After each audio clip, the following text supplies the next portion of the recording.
Hello, and welcome back to a new and exciting evening edition of Video Ditch. Once again, it's me, Sam, joined by Nick. But today, joining us is a very special guest from Ahlquist Interactive. I hope I'm pronouncing that right. We Oh, got you got it perfectly. Hunter Ahlquist. Thank you for coming on today. Thank you for having me on. Yes. Nick, you want to tell our listeners a little bit about our guest today? Absolutely. Yeah. So Hunter and I met very briefly at PAX West 2023, one of the greatest conventions, perhaps of all time. And I saw his display from across the way. There was a big, like, printed out PNG in four segments of this MS Paint sprite looking creature. And I saw that and I thought to myself, I need to see what this game is. This directly is appealing to me. This is exactly what I want to see.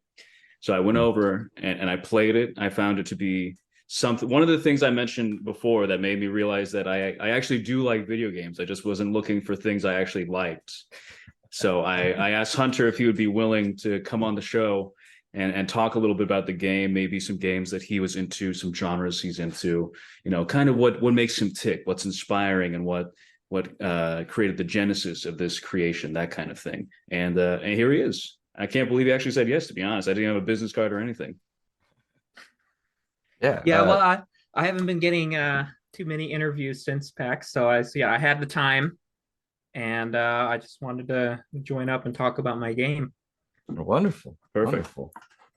How has your gaming experience been in 2023 so far? Like when you're not developing, what are you playing? Oh man, most of my time is developing, but I have taken a break since PAX to like decompress. Good, yeah. I bought a PlayStation 2 at this like used game shop at PAX, and I've been playing Star Ocean 3 on it. Nice, nice. Which is it's a game that I had as a kid, but I never finished it. So it's like I'm gonna try to go through it. Um, but I've it's kind of been I really like the story, but the dungeons are not so great. Yeah. Very maze like. But the combat's pretty fun though. So that's a plus for the gameplay. Yeah, I feel like that's a Um, consequence of PS2 era JRPGs. Amazing stories and the worst gameplay you've ever encountered. right, right. There's some baffling design, yeah. Okay. Well, right on. Yeah. PS2 is an amazing console to revisit at any time. Oh, yeah. Uh, Very, very good generation. yeah, right on. Okay, Nick, you got any introductory questions, or shall we move right into this? Yeah, I mean, let's just hop right into it, right? Let's get into the meat of it, the game. What's exciting? What created it? Why must the dreamer die, etc. Yeah, yeah. Um, If Hunter, if you'd like to kind of give us an introduction to the project, what we're talking about today. So I don't know if we have introduced it yet. So oh, The Dreamer Must Die, it's a first person role playing game where it takes place in a dream world, and there's this character called the Dreamer that is like causing corruptions all across the dream world. So you have to stop him. And that's like the basic like surface level story bit of that. It goes deeper. There's a lot Mhm. more to meets the eye than that. Okay.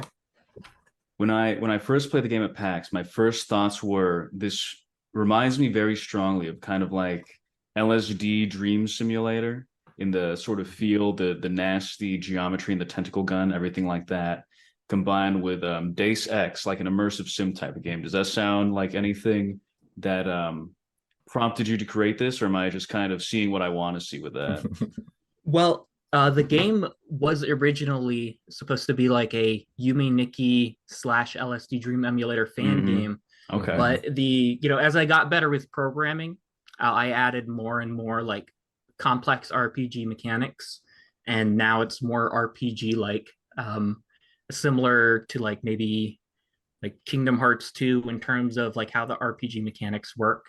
Although you have more control of where your progression goes in terms of like abilities and stats. Um, but yeah, LSD Dream Emulator and other like dream like games, that sort of genre. That is the source of inspiration, along with some real world psychology concepts as well. Okay. Right. Yeah, right on. When did you like chronologically, when did you start working on this project? Is this something that you've been cooking for a while, or is this like kind of a recent development? Oh, Yeah, as the project is now, I've been working on it for like about 3 years. okay. But I really kind of started working on it when I started my programming journey. It was like a completely different genre at first. Um, it was like a survival horror first person game. Uh, Okay, but yeah. but yeah, I mean, like as I got better, it like evolved. And then eventually when I realized that the my first initial code that I wrote was like absolutely like horrible spaghetti, it's like I just dumped all of it and like remade it. Um, and lended me to like experiment more, starting fresh. But I imagine there's still a couple of lines of code that's probably like from like 2015, 2016. Wow. That's awesome. So, all right, so Very this is like cool. a 7, 8 years in the making. This game, that's pretty outstanding. And this is when it was started, like you said, as a Yume Nikki spin-off kind of. But was it always in Unity? Was it always planned to be 3D? There was never any RPG Maker roots in the game. No, it was always going to be 3D. Okay. I really like the 3D like fan remake someone made of Yume Nikki. So I kind of wanted to do something like that, but in first person. I feel like there's a more like intimate feel with like a sort of slow moving first person adventure. Hmm. Um, and I didn't have to like model a player character with a bunch of different animations, so that makes it a lot easier. You could just have Yeah, a floating gun in front of your face, Yeah. right? Practical, yeah. Yeah. yeah. And that Certainly, yeah. I love that. that PS1 look also really gets that kind of unsettling, like definitely askew kind of feeling. Because I remember playing like the old Silent Hill 1, for example, always was much more unnerving to me in its environments and the geometry than anything looking more realistic. It's always got that uncanny feeling with the face textures and the harsh geometry that I feel like you've captured pretty well in The City and Dreamer Must Die. Right, yeah. But unlike Silent Hill, I try to avoid the texture warping and such. I've always felt like that was kind of like a tired indie trope. Yeah, no. Okay, yeah. But it still looks good in some games, I will admit. Hmm. Yeah, I know. I was very, very disappointed to see there wasn't fog obscuring everything 2 feet in front of me. I was like, what the hell? I can see everything? What's this guy trying to pull? Oh. Okay. So yeah, you kind of answered what I was going to ask about what your biggest influences or some of the deciding factors for genre with this game. So very cool. You're working on this by yourself, right? This is a solo dev project. It's mostly solo. Mostly solo, yeah. I have a friend composer in LA, Okay. and he's helping make the music, which I think was one of the questions that was going to be asked about, right? Yes. Yeah, This, I did have some questions about that. But okay, very cool. And as a solo dev, is that like a conscious thing? Is it just like you want the control of vision, or it's just like, Well, I it's such a hobby sort of thing where it's like I don't want to get anyone committed to anything too concrete before, you no, know. I'd like to have a team, but it's like a matter of money. Um, Fair. Yeah, yeah, certainly. I mean my day job, I'm working software, but like that doesn't pay enough to provide pay for other Hmm. software developers, unless I want to like pay them minimum wage or something Yeah, like no, crazy like certainly. that. But Yeah. yeah, I mean, yeah, I'm open to the idea of like working on this with a team. I do have my own creative vision, but I'm flexible in that because at the end of the day, I just kind of want to make a good game. Hmm. Do you feel like where you are now in your journey, do you have any advice you would have given to yourself at the start, like that you've kind of learned along the way? Um, yeah, Just a big don't discount learning data structures and algorithms. It sounds boring, but it's incredibly useful. oh, So yeah. I yeah, feel like if you want to go into games and you're like just starting out, I would go for like a general CS degree if you also want to like have a regular job in programming as well. mm, But getting a regular CS degree, it's like it leaves you to be like more, I guess, creative with how you do things. mhm. So I would avoid going to the the I'm not sure what they were called. Like I guess like game designer schools. I've never been a big right. fan of those. Hmm.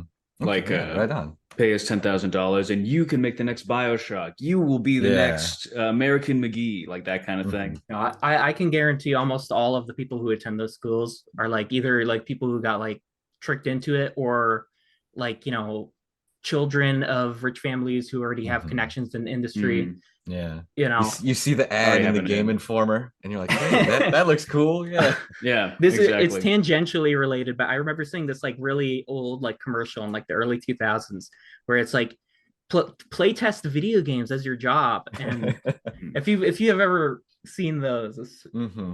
I should send that. You could probably insert a I could clip of it. already I'll Absolutely. send Yes, that envision, to by you. yeah, all, just please super do. fantastical, probably lots of early CGI. Yeah. Oh yeah, I mean, you remember that show, right? PlayStation tried to have their own reality show, The Tester, where the prize was you get to play test PlayStation games, and it's like that's I can't think of a show with a worse reward. It's like, all right, after going through all these physical, like Survivor, Jackass, gaming flavored challenges, you get to run into a wall for 3 hours playing I don't even know, Uncharted 4 or something.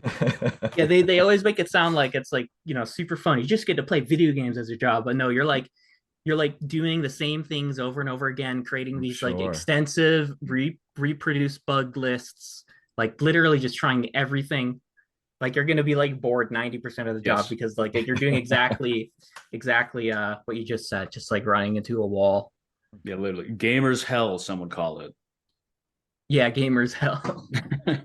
Uh, earlier you mentioned Kingdom Hearts 2 when you were talking about your skill tree with your game. What other RPGs are you a fan of, or did you grow up playing, or do you feel influenced the development of Dreamer Must Die? In terms of RPGs, I suppose one other important game, Chrono Trigger for the Okay. Super Oh, Nintendo. wonderful.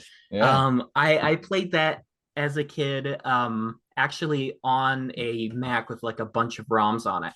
I didn't play it Nice. on an actual Super I love Nintendo. that. Yeah, no, I get And that. like Hey, just randomly selecting it from like a list of like 1,000 different games. Like, what are the odds of that one? Like one of the, like, you know, Stone Cold best classics. RPGs, Yeah. yeah, right? Yeah. Lucky. I can't fault you for that. I played Chrono Trigger on the PlayStation on a Final Fantasy like re-release collection, Oh, excuse and me. I first played Earthbound at my dentist's office because they had a hacked Xbox, and I was just like going down the line. And I was like, oh, I think I recognize that game name from Smash Brothers or something. I think Ness is I from there. the first time I played Earthbound was on a jailbroken iPod Touch in high school during classes. That's awesome. Yeah, I love that. yeah. Yes. That's how I played Mother 3 with same thing, but Android. Yeah, Yeah. Yeah. That's Yeah, literally such in a the and middle of tale that's gym of a class. yeah. that's another one. It's not as influential in this game specifically, Earthbound, but there's some like sprinkles in it, like in the Yeah, dialogue, I some of the can lighter elements. I can Hmm. definitely see some moonside seasoning kind of sprinkled in, like the that stop sign you have in place in front of the forest telling you you can't go here because the area Hmm. is not ready yet. That definitely reminded me of a moonside. Hmm. Hmm. Oh yeah, with like the moving like traffic lights and like, Hmm. yeah, that was a good area. And as far as first person games go, were there any big influences? Uh, Metroid Prime, the oh, targeting lock-on system, it is very close to oh, that. okay.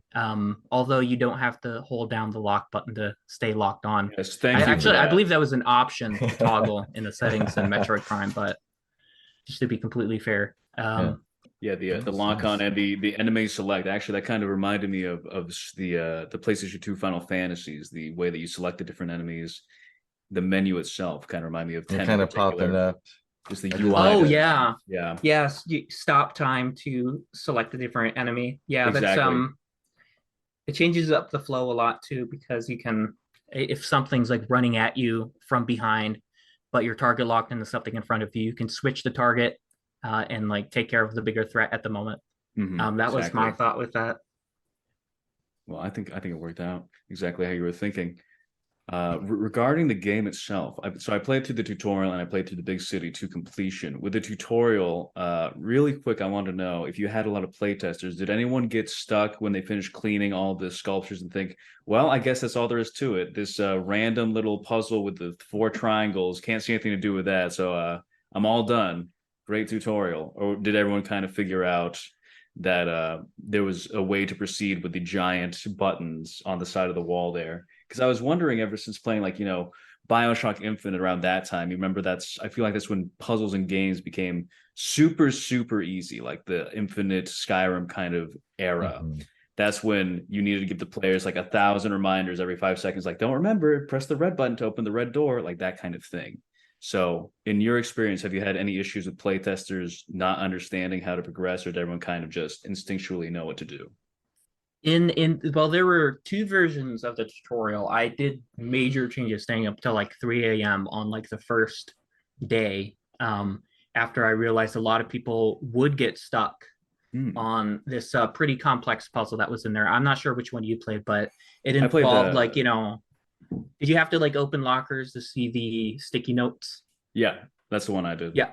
Okay. Yeah, that was the harder one. Most people didn't really get that, and I kind of understand it in that Oh. setting. It's very chaotic, so there's not like a whole. It's not you're not really in a good headspace to think. So I did dumb down that tutorial puzzle to essentially what is that like I think BioShock Infinite, that first puzzle with the bells. Yeah, yeah, where the guy Like literally gives you it's a telegram that's like, ring the bell, stupid. Yeah, exactly. Exactly. I had to dumb it down to that. Not to like diss anybody who played and got stuck. It's just PAX is like very chaotic. Mhm. The Mhm. demo that's up right now, I did revert it to the old puzzle. The new Okay. puzzle, it was basically just like you have like papers on the cork board, and the four different elements you have to press, and it's all in sequence. I didn't really give any like dialogue hints at all. I thought it would be simpler to just like have it like that because I had to finish it really quick. But like after I made that change, mostly everybody got to the end of that tutorial. And little did they know that they had like an entire like bigger section that they could play through. Um, Mhm. yeah, with the demo, it's like it was originally done for Steam Next Fest, the one that was before PAX, and it kind of like it was kind of longer. It was way long. So it was too long for PAX, and Mhm. it was my first convention I've ever shown anything at. So I had no idea what to expect in terms of like demo time, Mhm. like how crowded it was going to be. Um, so I mean, if I were to do it again, I'd probably cut a lot of stuff just for that PAX demo, and then restore it in like the full PAX demo when it's uploaded to Steam. Yeah. Um, I definitely understand that. I felt like the only reason I stopped playing was because I kind of felt like I was taking up too much time because I wouldn't leave. yeah, it was too much content. Um, but I suppose that is like a good look to have like a lot of content at your PAX booth. Mhm. Yeah, Certainly, you're Um, yeah. so you said, was this your first experience at PAX? it was my first experience at PAX. I rarely go to Okay. conventions even as like a guest, Mm-hmm. so I Okay. just jump right into the deep end. All right. uh, What was that process like? Did they contact you? Were they like, hey, we know you're working on a game. Are you interested in setting up a booth? And then they just kind of guided you through their channels and set you up, or so PAX West was a local event, and I kept telling myself like every time PAX happened, I was like, oh, I forgot PAX happened. Next year I'm gonna do it. mm-hmm. And then eventually I happened to remember about it in time. And I was like, okay, I'm going to do this now. And they had just like, an email you contact, you give like a little pitch of your game, what you're going to show off. And then they decide if you're going to have like a booth or not. In my case, it was that they pretty quickly decided to give me a booth. Right Nice. Um, on. but I mean, it wasn't super handholdy. The unfortunate Mm-hmm. part. So I had to read a lot of documents, and Yeah. it was pretty hectic and stressful. If I could, in the future, the dream is to like have enough money to like pay somebody to do this stuff for me. Yeah, have a Yeah. team to do kind of like PR or something with you. Yeah, Yeah, because totally. I'm a very introverted person, so Mm-hmm. Yeah, and it's tough for me to go out there and shill my own game. I'm sure Mhm. self-promotion can be an exhausting thing. So I totally get that. Yeah, Oh yeah, I spoke briefly to was it Tony Grayson, the director of Anton Blast at his booth, and he also mentioned that he had to set up his whole own area. I don't know if you saw it, was like the whole bar with the neon signs and everything in the I think it was, what's it called, the Arch Building, and they ended up having another booth set up a large facade directly in front of his, covering everything, because he was doing it all himself rather than going through I think someone involved in PR. But I think he was getting at that having someone handling the PR, handling the setup for you is the way to go. There you go. Yeah. Oh yeah, for sure. Well, Yeah, a I wish I learning had time. experience. Yeah. I wish I had time to visit the Arch building. I stayed mostly in Summit just because like the booth was like super busy the whole time. Mm-hmm. So practically no time to explore. But yeah, that sounds pretty cool. Yeah, and having like a PR person, that would be great too.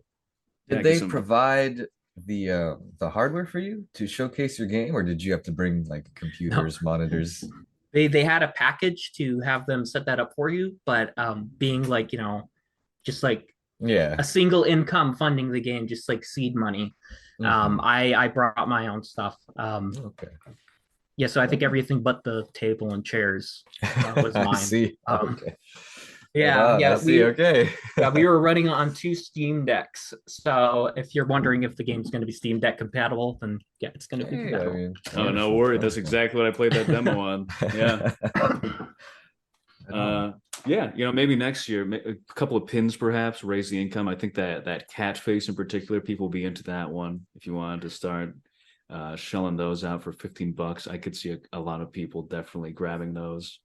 Well, I originally wanted to have some like giveaway stuff. I have a 3D printer at home, but it was giving me like a ton of trouble.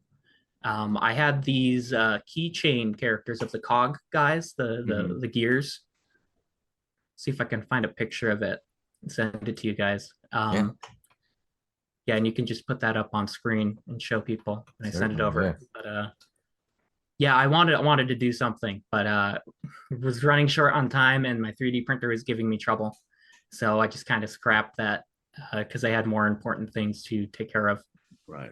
Well, next time, don't worry, I'll come back and I'll be looking for that free gear. So. Yeah, next time maybe I'll even be there. Yeah. All right. Any other any PAX related questions or anything you wanted to talk about? Any highlights perhaps on your end, Hunter? Yeah. Anything that was like a life affirming, or like, yeah, this is the path I want to go down. I made the right choice going into game development. Or is there anything that's like, God, I hate gamers. I think that gamers are the scum of the earth. What am I doing here? Well, somebody playing the demo was like constantly finding ways to break the game, and I was just completely enthralled by that. That was very, very entertaining watching somebody doing that. I'm sure, yeah. Yeah, they were climbing up on the very small beach you can go to.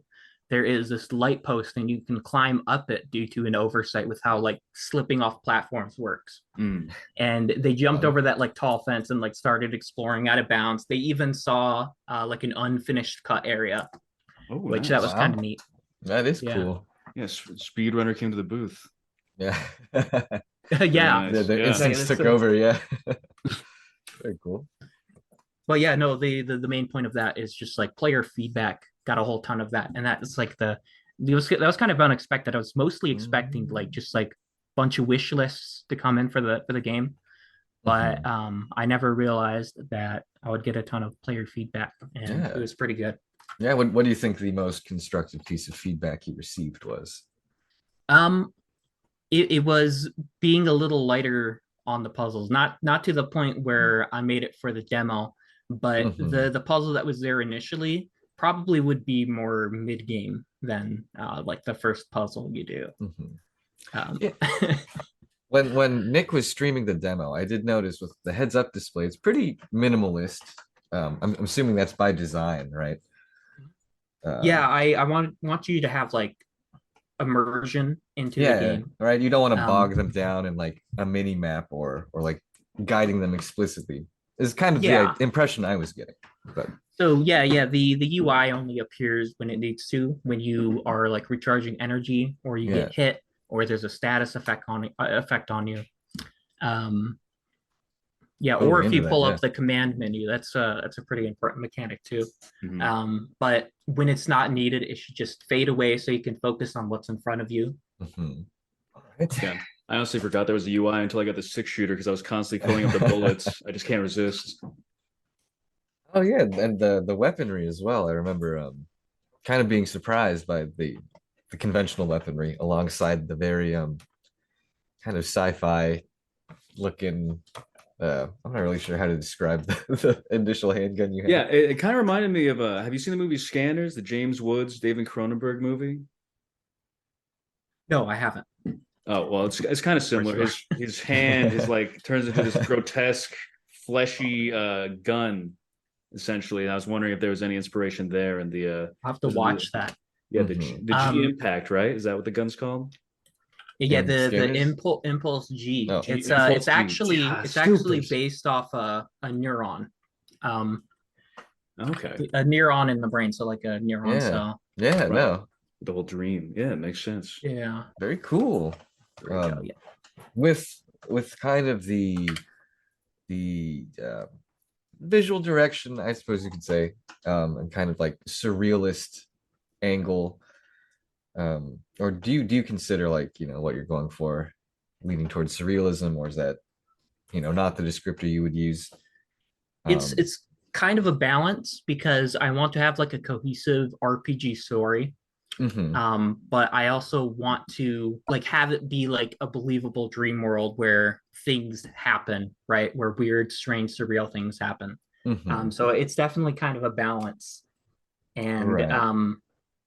I'm still getting it right, trying to get it right to this day.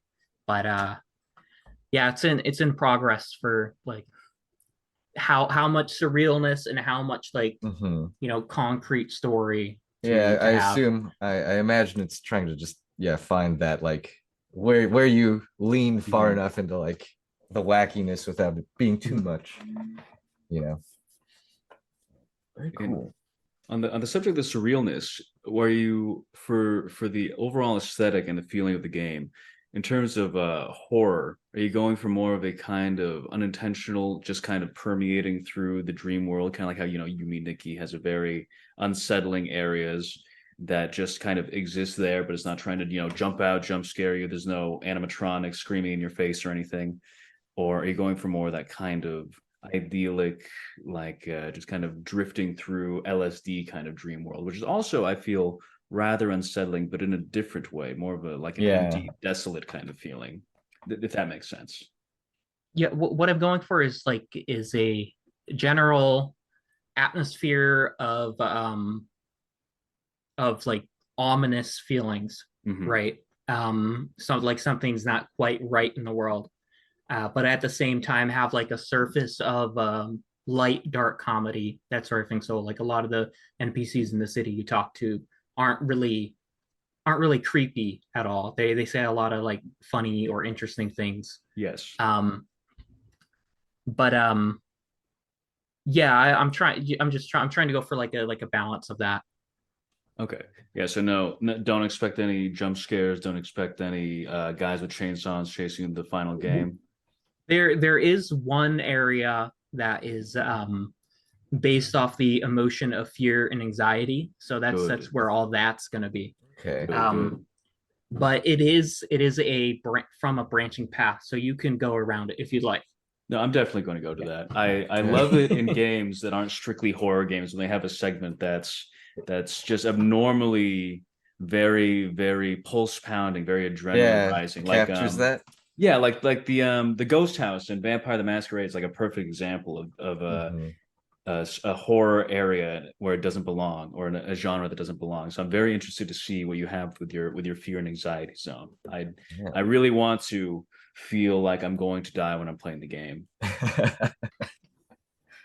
Yeah, I realize now, like it's obvious with like the title of the game, just how cerebral the themes and every kind of aspect of this game, uh, it seems as we're talking about it, are going to be. So it's very exciting stuff, very cool stuff. Very high concept. I'm into it though, you know. Yeah, I love it. Were there any specific like directors or creators' works that were influencing the aesthetics of like the dream world itself, or Well, uh, a lot of the dream world is based off of real world psychology concepts, okay, yeah. particularly Carl Jung. So a lot of the archetypes he wrote about. So I sort of personify into a physical form and to represent a character, which is what those archetypes are made to do. Um, they're like extrapolations from common tropes in old famous folklore and stories, and that's translated into like a psychoanalysis sort of concept. And then I'm taking that and then taking those abstract concepts and trying to put it back into something tangible again. Okay. It's very cool.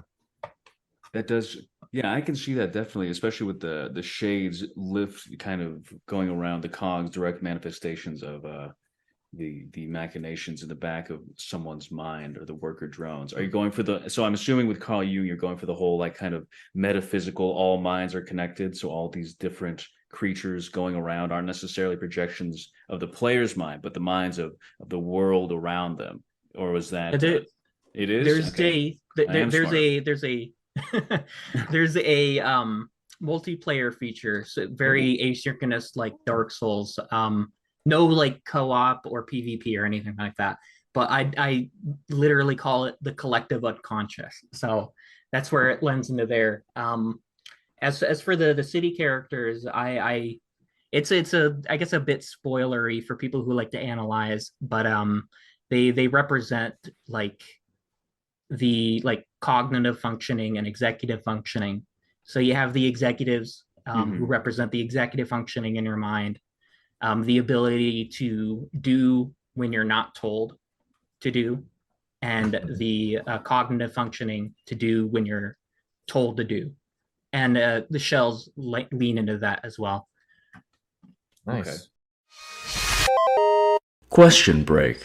I was just wondering, have you ever killed? Do you want to? We're back. Yeah, easy breezy. Episode 19 of Video Ditch with our wonderful guest, Hunter Ahlquist. Thank you again for being here. Thank you for having me. Yeah, absolutely. Yeah, before our break, we were kind of talking about Jungian archetypes and the various psychological concepts. Maybe not psychological is the word, but those concepts in the game. Yeah. Stuff Nick, you think about while you smoke a pipe and talk about the benefits of cocaine, that kind of thing. Exactly. Real heady stuff, yeah. High concept. Real high concept stuff. Sounds a little more like Sigmund Freud, Carl Jung. Yeah, more so staring Mommy at a cigar issues. and thinking, what does it mean? Yeah. But yeah, I've always had an interest in Carl Jung, mostly because of the Persona series, because I saw the words anima, animus, and I was like, what does it mean? I should look that up. With really mind-blowing stuff. But yeah, I feel like that's always something that storytellers, it's good to look into, is the psychology and the idea of archetypes. I feel like archetypes offer, even regardless of their actual worth in psychology, because I feel like people are like, oh, Jung, he's old school, that none of that stuff's real. But I mean, it's still very interesting, regardless of whether or not it actually dictates how mankind acts and thinks, regardless of whether or not we actually have this neural network that connects every mind to each other in our dreams. I think that it's definitely something that an amazing story can come from, is from these ideas. So I'm glad to see that you're actually, taking them and doing something with it that's interesting, rather than just like the surface level, like, oh, I dreamed about myself in the house and then someone broke in and killed me and then I woke up. That seems to be the standard. Very primal. Yeah. But I believe the best art comes from the real world. So, or at least inspired by it. So I try my best to not get too inspired from other media and try to get inspired from things in the real world, because that makes it more relatable to a general audience rather than just like a niche position. Like if you've ever heard the quote from Miyazaki, anime was a mistake. That was a misquote. I was about to say the same exact thing. I was going to say Miyazaki would love you. Miyazaki would see, now this guy gets it. All right. Yeah, it's just my own opinion on anime. It's I don't really like the modern stuff as much, because I feel like it's It's kind of a vulgar word, but like incestual in terms of its like concepts, because they all just like copy each other, right? And all the Yes. tropes along with that, Mhm. and don't lead too much from the real world, which is basically what Miyazaki was trying to say in that quote. But you got to have a funny misquote, right? It's always good. Right. Yeah. Well, I mean, it does make sense.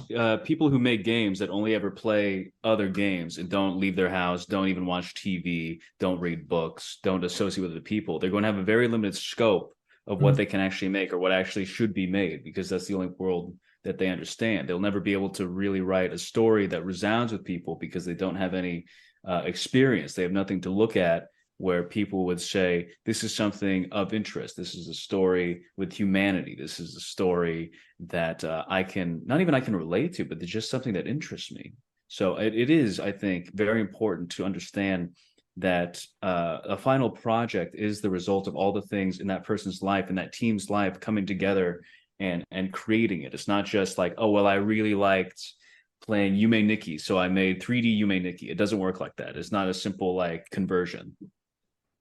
Yeah, you have to bring in your own life experiences into it as well. And if you're not having your own life experiences being like, a shut in, then Exactly. you're kind of creating something shallow, albeit even if it's impressive, it can still be shallow. Mhm. Exactly. Like those stupid ass mobile games with the girls wearing nothing.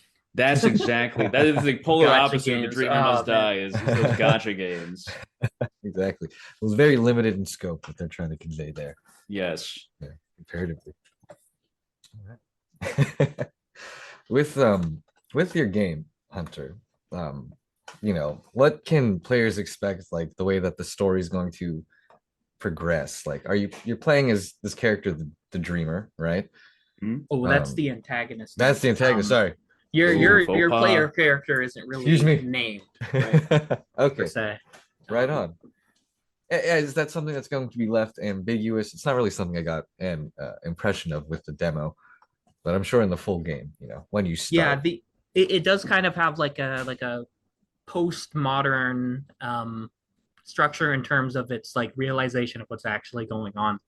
You'll find out more like near the end of the game, Mhm. while like most of the game is just kind of like building up a lot of foreshadowing and symbolism, and you're doing these smaller arcs too. In each of these areas that you go to, there's four main areas. Mhm. There's a small arc that represents like a certain emotion, and you'll have to like tackle those, and like there's sub mechanics based upon that gameplay that sort of represents that emotional aspect. Okay.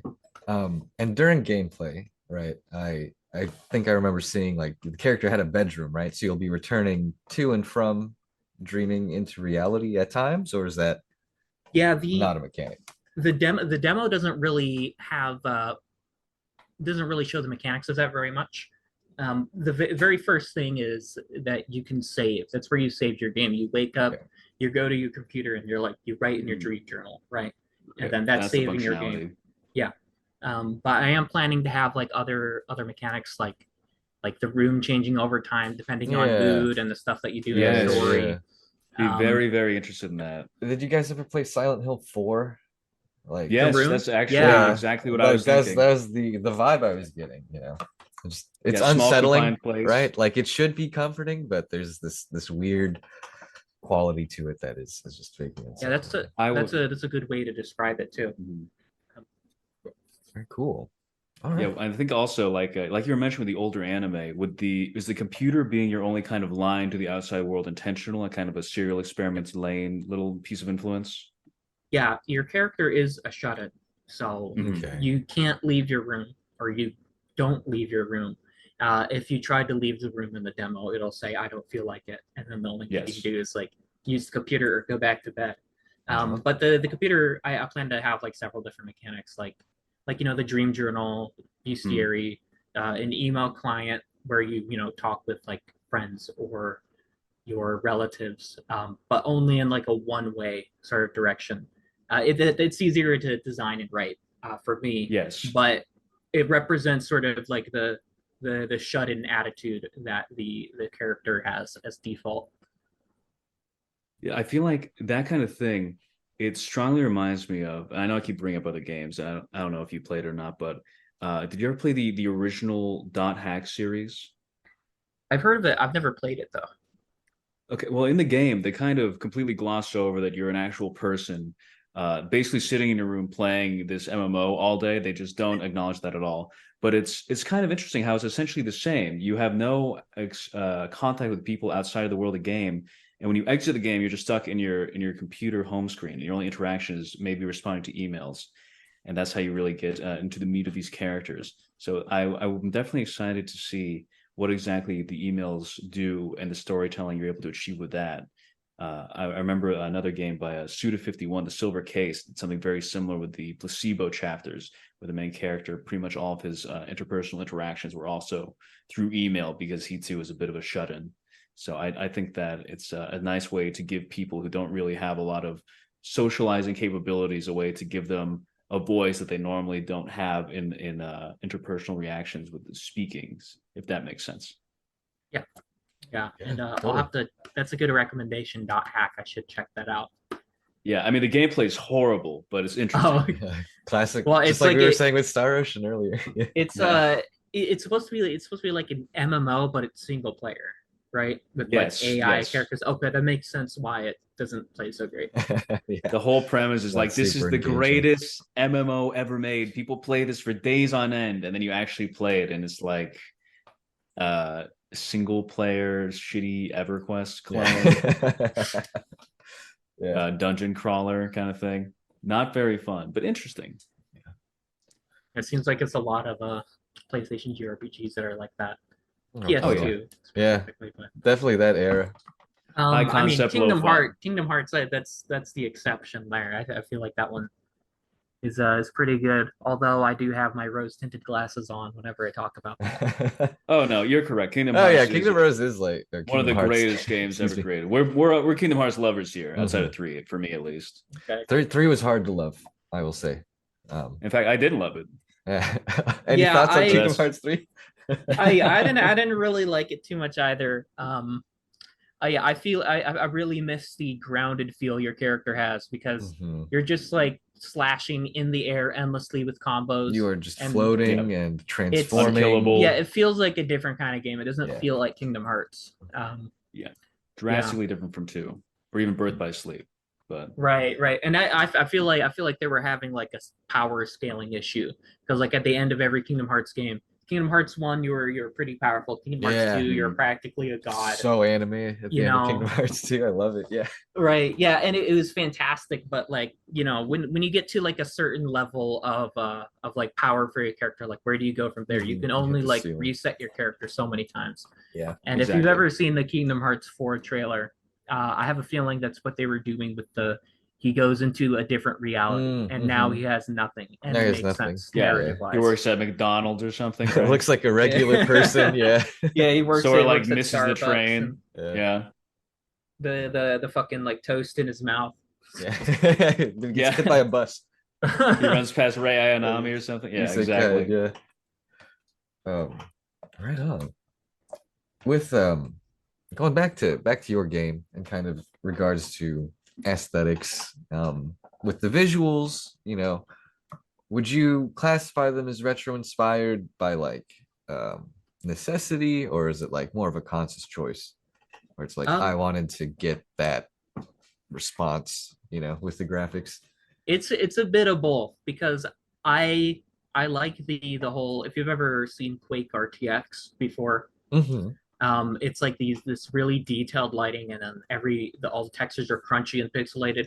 I think that looks really good. Yeah, I pointed that out to Yes. Nick when he was playing. I really liked the way that the lighting was reflecting off the surfaces, but then it still maintained that the kind of crunchy pixelation. Those of PS1 it. textures. Yeah, it's good stuff. No, really good stuff. Right, but also having that low poly, low resolution textured look, it makes it easier for me as a developer to create the assets, Mhm. or not necessarily easier, but like it's quicker. Yeah. Yeah. And being like one guy, like you Mhm. have to like optimize wherever you can. right. Okay. And you mentioned earlier that you have a composer in LA that you work with. What's the story there? What's the history there? Did he join at the beginning of the project, or was this someone that you knew personally, met online? So his name is John Franco, and he's a friend of a friend. Um, so I have a friend that I met from like another friend group. So kind of a friend of a friend of a friend. Yeah, love But networking. Great, yeah, yeah. exactly right. But like I was saying, I was having a lot of music block because I originally, like when I was a kid, I was writing music and not really doing like games or anything. But like as I got more into programming and like asset development, like it kind of gave me a lot of music block because I was putting all my creative energy into those two other things. Hmm. So I basically just says like, hey, anyone who wants to help work on my game, I'll literally give you like 30% of the profits. Like Wow. yeah, so Generous share, yeah. very, Right very on. generous. But like when you're working with like somebody who has no like established like I guess like fan base or whatever, you have to like Mm. offer something No, yeah, big. And of the music course. that he's doing, it's super worth it. Oh yeah, The music absolutely. he Yeah, makes is fantastic. the vibe was It's really definitely got there. that, not to be too on the nose with the compliments here, but it definitely captures that dreamlike feeling. It definitely has that. Mhm. But I mean, it is. It's like that. The only thing I can compare it to is like the Sega Saturn kind of Dreamcast, like a It is very late Sega 90s sound in a good electronic way. voices. Yeah. So yeah, Yes. drum and bass is like sort of Hmm. the core Yes. genre of Love it. it. Love it. It does lean into orchestral a little bit, but I picked drum and bass because the way the combat flows sort of leans perfectly into that, and also the graphics as well. If you've ever seen those drum and bass mixtape Like videos the on YouTube visualizers. Yeah. Yeah, with totally. like the 3D backgrounds, and it's like sort of semi primitive, but I Hmm. also find that kind of beautiful how surreal Yeah, it is no, too. there's a certain charm to that aesthetic. Or it'd kind of Oh be yeah. like on a geometry textbook in like 1998 Exactly, kind of yeah. thing. But yeah, no, I love that early internet, early kind of digital age Yeah. Oh yeah. aesthetic. We're big romanticizers of the late I '90s, early know. Yeah, yeah. 2000s, for better or We truly worse. are, yeah. Um, Yeah, it was definitely a wild west back then. yeah. There's still some sections of the internet where it's still like that, but yeah, it's that was a pretty wild time. Although I suppose when it was at its peak, I wasn't really much into the internet. Yeah, no, I same. mostly used like the internet to just like look up cheat codes on IGN. Hmm. Um, but no, yeah, I mean looking back on it, yeah, Yeah, it was definitely the a lot of retrospect of it all. yeah. Right on. All right, Nick, you got any more questions regarding Dreamer Must Die, or should we move on to Actually, yeah, community stuff? I have one last question about the game. Okay, yeah. So near the end of the not the tutorial, but near the end of, oh my God, near the end of the city, you know how there's the crates you have to push to get to the switch, turn on the elevator, correct? Yep, there's a couple different solutions to that actually. Okay, I was Oh, gonna say, wonderful. did I do like, I feel like I may have done like a no brain monkey brute force approach because I just shot the big box until it was in place and then I carried a bunch of little boxes to jump on top. Is that well, one of the intended solutions? that's one of the solutions. Although the big Oh, box, phew. you could use you can upgrade your character and use a an item to increase your Oh, agility enough to lift up that big box. But I suppose like shooting it works too. It's my sort of design philosophy with missions is that it's just sort of try to make it open and give you a couple different solutions you can do, and Oh yeah. hopefully the best outcome is that someone can find a mix of different solutions. Sort of yeah, like the immersive sim genre. yeah, no, I love that. I don't mark the game as like an immersive sim game, but there are some elements in that in the mission design. I mean, Um, that was definitely my first thought. I mean, there was nothing else that gave me as much trouble because I kept accidentally firing the box off the side of the world, and uh, I'd be like, God damn it! Then I have to like jump off the building, go back to it. So oh yeah, sorry about that. But no, that's my fault. the other solution is that there is this item that called a plastic bottle of haze, and that sort of, you're drinking pure nostalgia. So the NPC that's sort of lamenting that the ladder is gone, the ladder was down. If you've noticed, it had like this text in purple. That was sort of my hint. You got like a purple bottle, and then you got like the purple text. So maybe I should take this purple bottle. I think I could have done better with the description. Like maybe like this may reveal hidden objects or something like that. But there was a ladder that appears if you use that item. On my end, I think I just had the kind of standard RPG mentality of I should never use any consumable item under any Just hoard 'em. circumstances. Yeah, just hoard them. Exactly. Yeah. So that was on my end.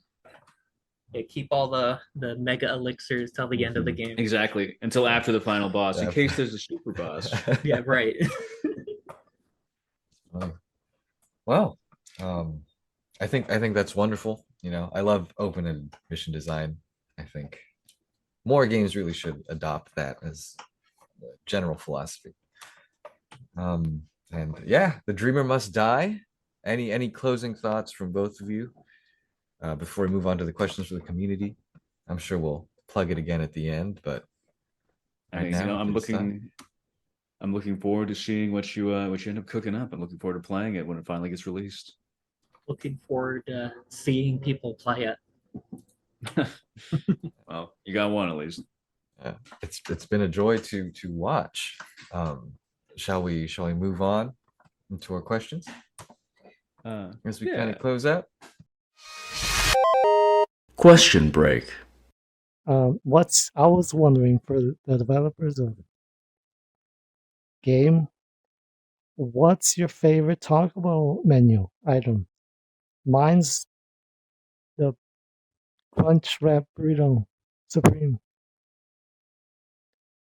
Have you ever had the Baja Blast? It goes wild. All right, we're back after another short break. As we're kind of moving along towards the end of our episode with Hunter here. Before we get to community questions, you know, I think it'd be prescient to talk this week about the controversy going on with Unity, since we are speaking to a game developer who happens to be using Unity themselves with their project. Yes. Who is in the right, Unity or the whining developers? What do you think? Yeah, Those pesky developers are so greedy. Those damn greedy developers. Yeah, well, obviously, I think Unity is in the wrong. For me in particular, I don't think I'm ever gonna cross those thresholds. I think it's like $200,000 a year, and then 200,000 downloads. I don't think I'm gonna pass that with this game. So of course, I'm not gonna port my game away from Unity, but this will be my last game because I do want to eventually get to the point where I may cross those thresholds, but I don't want to have to pay a tax to the Unity Technologies IRS. So yeah, it's crazy. Right. They made it very clear they do not care about you in the slightest. No, yeah, they I think the CEO is a former EA CEO. So if that might explain things. Yeah, colors. He's the one from No More Heroes. That's right. Right. Yeah, I know they walked back a little bit on what they had initially suggested, but it's still like egregious policies. I think what they should do is just have like a flat like revenue share, honestly, after a certain threshold. I think it's way simpler, and it doesn't like it like how it is right now. It really punishes success, you know. Yeah. Right. That's what it looks like. Right, like understand. Like imagine being like a small time developer. You're making your game like with pennies, and it suddenly goes viral for whatever reason, and now you owe Unity money. And in some cases, I believe someone posted a like a price chart, and there is a region where you would owe Unity more money than what you've made in profits. But to be fair, it is a very slim area, but it's still the fact that there is a position where somebody could be where that happens. That's not good. Yeah, totally. It's yeah. But yeah, Yes. I mean, all future games, I'm very strongly considering Godot for. Mhm. Godot is really solid now. I Yeah, tried to use it before; it was a little weird to work with, but I'm kind of liking it more than Unity in terms of like in terms of how it forces you to not put like a million scripts on the one object. Mhm. If anybody in the audience listening that's like a developer, you know We've what got a that few. means. Just like We've got a few. yeah, it's it's how I originally made games, but it's like having a billion scripts on one object is not very. It's not good format. Mhm. Okay. But yeah, I I won't go into the details. I love talking about the fine details of like tech and stuff. So I'll spare you the the barrage of Oh, well, words. all no, by good. all means. Yeah, by Yeah. all means. But yeah, I just wanted to hear your 2 cents on that since you're someone who directly is affected. Maybe not so directly it feels now, but the scope of your work is affected by these decisions being made. So Yeah, it definitely broke trust because yeah. the idea that a company can change their terms retroactively, even for previous Unity versions. Yeah. That was the big thing. That like breaks trust because they have gone on to say several times, like years ago, that they are not going to do that. In fact, Mhm. they even like open sourced their terms of service, and whenever they made changes, they updated that like repository Yeah. of text, and they removed that quietly It's before the announcement. Yeah, it's very, very very, very scummy. yeah, corporate Mhm. scum. I see. This Wow. is just like Shinra in Final Fantasy VII. Sorry, Yeah, I can only exactly. understand I can things through the only lens of relate. PlayStation 1 games. Okay. No, but Well, yeah, no, it is tremendously horrific what they're doing. I feel like individuals making video games are the people making exactly what I want to see in the world and making the most enjoyable games for me personally. So it is, even though I don't understand anything about game development, it is disgusting to me that so many people doing something that I consider to be so important and hold so dearly are being just fucked over for no yeah, reason. unfairly targeted. Yeah. Yeah. Yeah, it So all kind of went downhill when Unity Technologies went like public. yeah, I'm Not a lot of 100%. companies go, not a lot of game companies go public. Mhm. So I'm making it like a personal policy of mine. Any game engine company, technology company that goes public, I'm probably gonna like dump them because they're gonna just like do the same shit End up that's doing Unity some doing. shit. Yeah. Okay. Goto and Game Maker from here on out, right? Yeah. Yeah, hey, some great games have been made on Great Game Maker. Hey, Undertale, right? Yeah, Number exactly. one. Yeah, I remember Game Maker being called like the amateurs game engine. You Now never look want at to him. use it, and then Yeah. Undertale came out, and then people Yeah, still say the same thing, but they don't think about Undertale at yeah. all. They say they got red faces and they're kind of pouting, crossing their arms, like, oh, this is a fluke. It's not real. All right.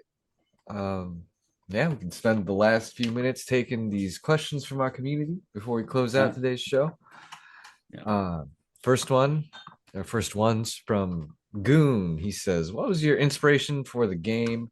Did you have any past works? What initially piqued your interest in starting game development?" So the first part of that question, I believe we answered before, Yeah, is we a kind of lot answered of Yeah, it through. yeah, the we kind of Kingdom already Hearts went over that. series. I didn't mention, but the Souls games have a Mm, bit of influence. Yes, I Metroid saw Prime, that. Yume Nikki. right on. Yeah, the second part of that question, it was what was it? Any past works? Were you working on anything before It Dreamer Must Die, or it is it this? was mostly just game jams, and they are very rough. I will link them, Yeah, no, we'd but love that. Yeah. yeah, these were like from a time where I was still like developing. Mhm. Were I they think like? I think one was made during the development of the game I'm working on right now, but I had like very limited time and Yeah, energy, yeah. It was like so it was 24-hour unfinished. jam. But Yeah. yeah, exactly. Cool. But yeah, just mostly game jams and stuff. And I think it's very good to work on those so you can, practice your scope management and project Mhm. management. That's very fair. Yeah. And I guess we kind of covered what initially piqued your interest in starting game dev, kind of a general love for games. Yeah, I mean, I've always like since I was a kid, I wanted to make games. In fact, I remember like drawing up Super Mario levels in colored pencil, like on graph Wonderful. paper in like Yeah. middle school. Yeah. So Yeah, it goes that's how they did way it. back. But when I originally started, I wasn't in a very good place in my life, so I just wanted to like I don't know create something. Mhm. And like focus my energy on something that I really care about than like staying at like a dead end job. And I had a Yeah. friend tutor me in programming. I've always struggled with the programming aspect, and well, I mean now it's like beyond games. Like programming is my career now. Yeah. It's So awesome. yeah, that's kind of like a general gist of where I started.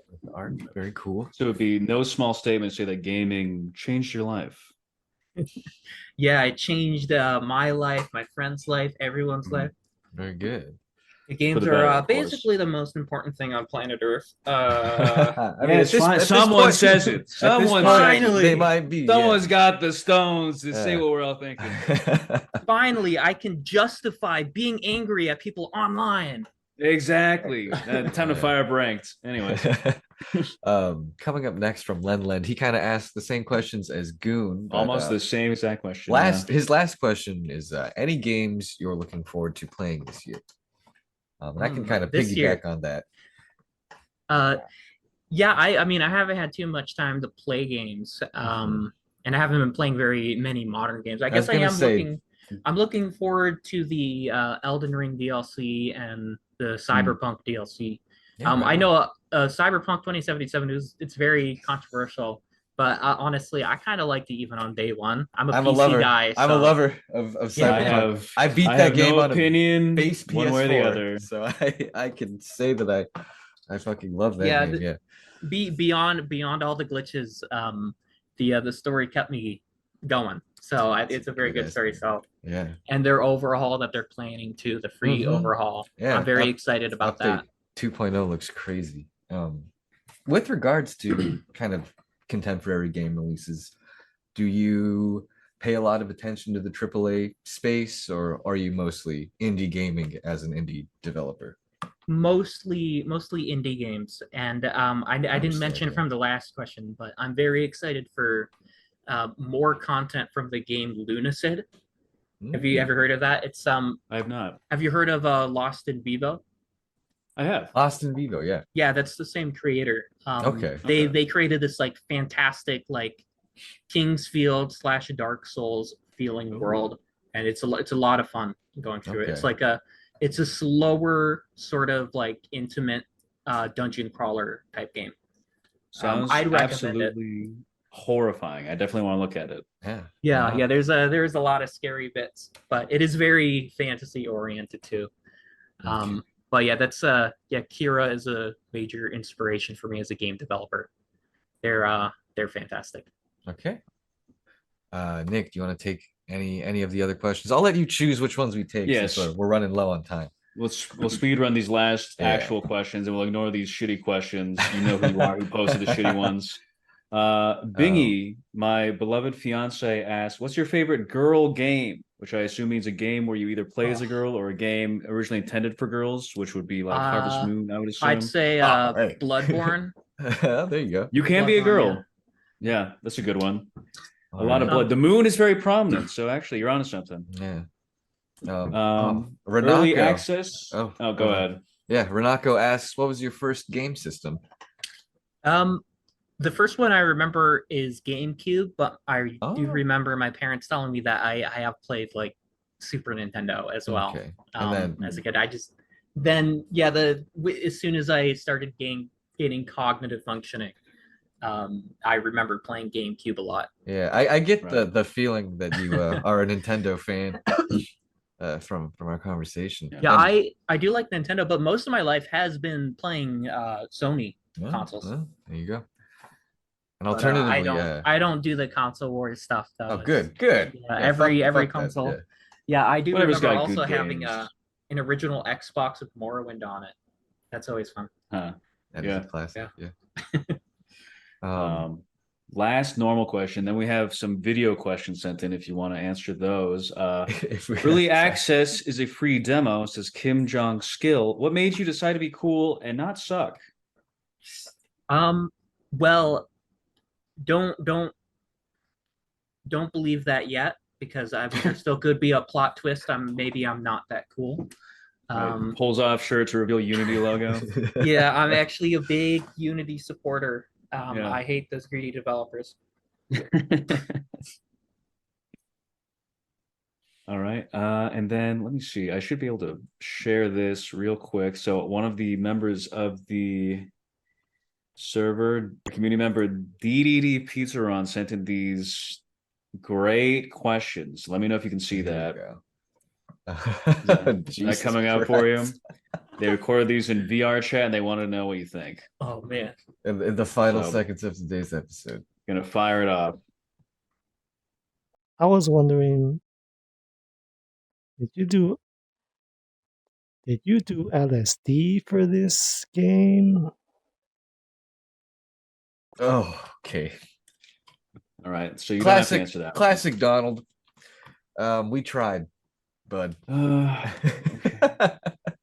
Okay. I don't know if that was really hitting. In the last He minute had- we have. He had one that wasn't shit, I feel like. Okay, so wrapping it up with the questions, answers, and the doling out of links and places to find stuff to look at that'll make you smile. Starting off with something that's sure to put a smile on anyone's face, the questions from esteemed server member DDD Pizzaron in a video format that you cannot see. So, starting off with the question for the developer. I was just wondering, for the game developers, did you have any bizarre dreams that inspired this game? I don't know. Yeah. There are a couple segments where they are directly inspired by like some dreams and I guess daydreams too that I've had. But they're very specific. Most of the game focuses on psychology concepts rather than dreams directly. It's the dream world is sort of just like a vector for the story to take place in. But there are some segments that are directly based off things that I've dreamed about. Do you feel like those segments are going to be easy for players to like clock? Be like, oh, this must be something very personal, or do you think it's abstract enough where players won't like immediately put that connection together? Well, so, some of them are sort of that like abstract common dream scenarios, or being in like a liminal space sort of feel. Mm-hmm. And then some others are very like personal, but I mean they don't really give too much details about what that personal thing is. Oh yeah, I'm sure. So it's just like an interesting like visage, right? And then like the third kind is just like something crazy that I dreamed of and I don't understand it at all, but it was very weird and striking. Yeah. So there are very few segments that are like that, but there are a couple. All right. And then I'd say out of all of these, quite a few of these, there's really only one that might be worthwhile. I'll look at this one here. So, as the developers of Dream Killer, what is the worst part of game development? Well, to give a technical answer, I really hate unwrapping 3D models for the UVs to texture. It is very tedious, very finicky, and very annoying. I would love to just like pay somebody to do it for me. So just like it's a lot of like very specific like technical things that I don't like. But I mean, like as a whole, the whole process of game development I like very much. Good. Yeah, excellent. Well, thank you. Yeah, thank you so much. Yeah. Thank you so much, Hunter, for coming on today. It has been a pleasure talking to you for this past hour or so. It Yeah. has. Thank you for having me on. I Yeah, think it of would, course. we wouldn't mind having you back, as it comes closer. Perhaps if we develop more of that fan base, by all means, I'd like more people to get eyes on the game, despite the whole Unity thing. Perhaps even try it out themselves.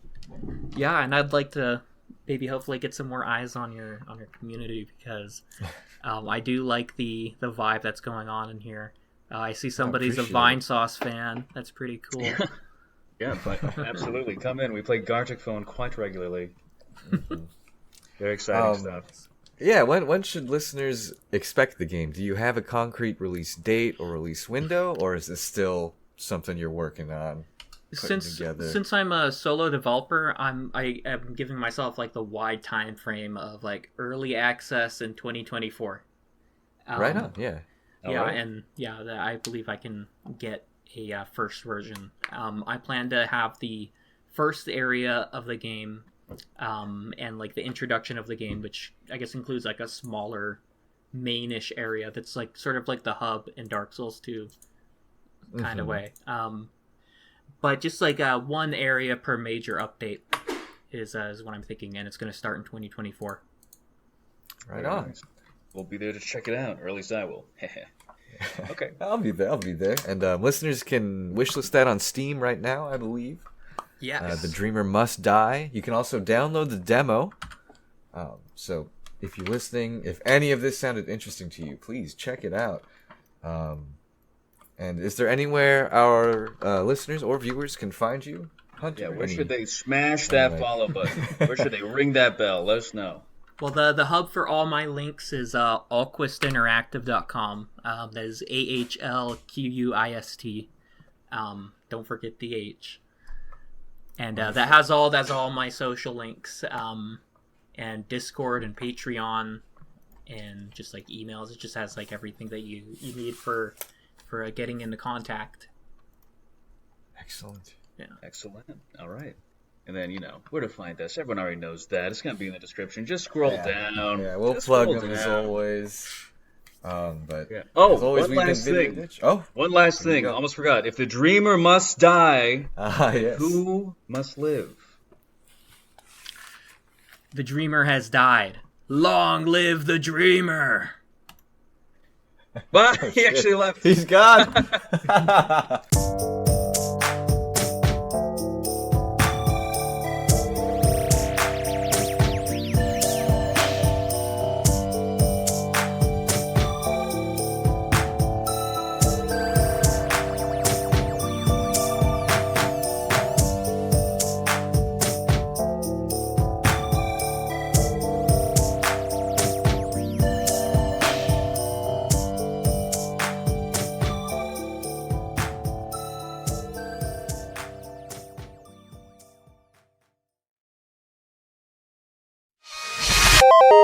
Question bonus.